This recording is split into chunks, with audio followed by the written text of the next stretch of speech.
C'est d'abord l'état d'urgence économique et sociale que je veux décréter aujourd'hui. Nous voulons bâtir une France du mérite, du travail, une France où nos enfants vivront mieux que nous. Cela ne peut se faire que par une meilleure école, des universités, de l'apprentissage et des formations qui apprennent aux plus jeunes et aux moins jeunes ce qu'il faut pour vivre libre et travailler. L'investissement dans la nation, dans l'école et la formation est inédit, et je le confirme. Nous voulons une France où l'on peut vivre dignement de son travail. Sur ce point, nous sommes allés trop lentement. Je veux intervenir vite et concrètement sur ce sujet. Je demande au gouvernement et au Parlement de faire le nécessaire afin qu'on puisse vivre mieux de son travail dès le début d'année prochaine. Le salaire d'un travailleur au SMIC augmentera de 100 € par mois dès 2019, sans qu'il en coûte 1 € de plus pour l'employeur. Je veux renouer avec une idée juste, que le surcroît de travail accepté constitue un surcroît de revenus. Les heures supplémentaires seront versées sans impôt ni charge dès 2019. Et je veux qu'une vraie amélioration soit tout de suite perceptible. C'est pourquoi je demanderai à tous les employeurs qui le peuvent de verser une prime de fin d'année à leurs employés.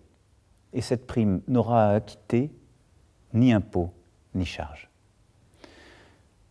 Les retraités constituent une partie précieuse de notre nation. Pour ceux qui touchent moins de 2 000 € par mois, nous annulerons en 2019 la hausse de CSG subie cette année.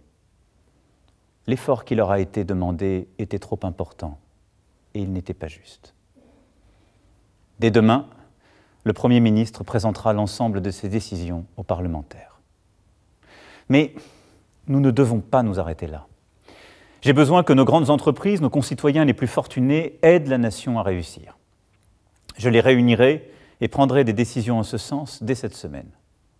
Je sais que certains voudraient, dans ce contexte, que je revienne sur la réforme de l'impôt sur la fortune. Mais pendant près de 40 ans, il a existé. Vivions-nous mieux durant cette période? Les plus riches partaient et notre pays s'affaiblissait. Conformément aux engagements pris devant vous, cet impôt a été supprimé pour ceux qui investissent dans notre économie et donc aident à créer des emplois. Et il a été maintenu au contraire pour ceux qui ont une fortune immobilière. Revenir en arrière nous affaiblirait alors même que nous sommes en train de recréer des emplois dans tous les secteurs. Cependant, le gouvernement et le Parlement devront aller plus loin pour mettre fin aux avantages indus et aux évasions fiscales. Le dirigeant d'une entreprise française doit payer ses impôts en France. Et les grandes entreprises qui y font du profit doivent y payer l'impôt. C'est la simple justice.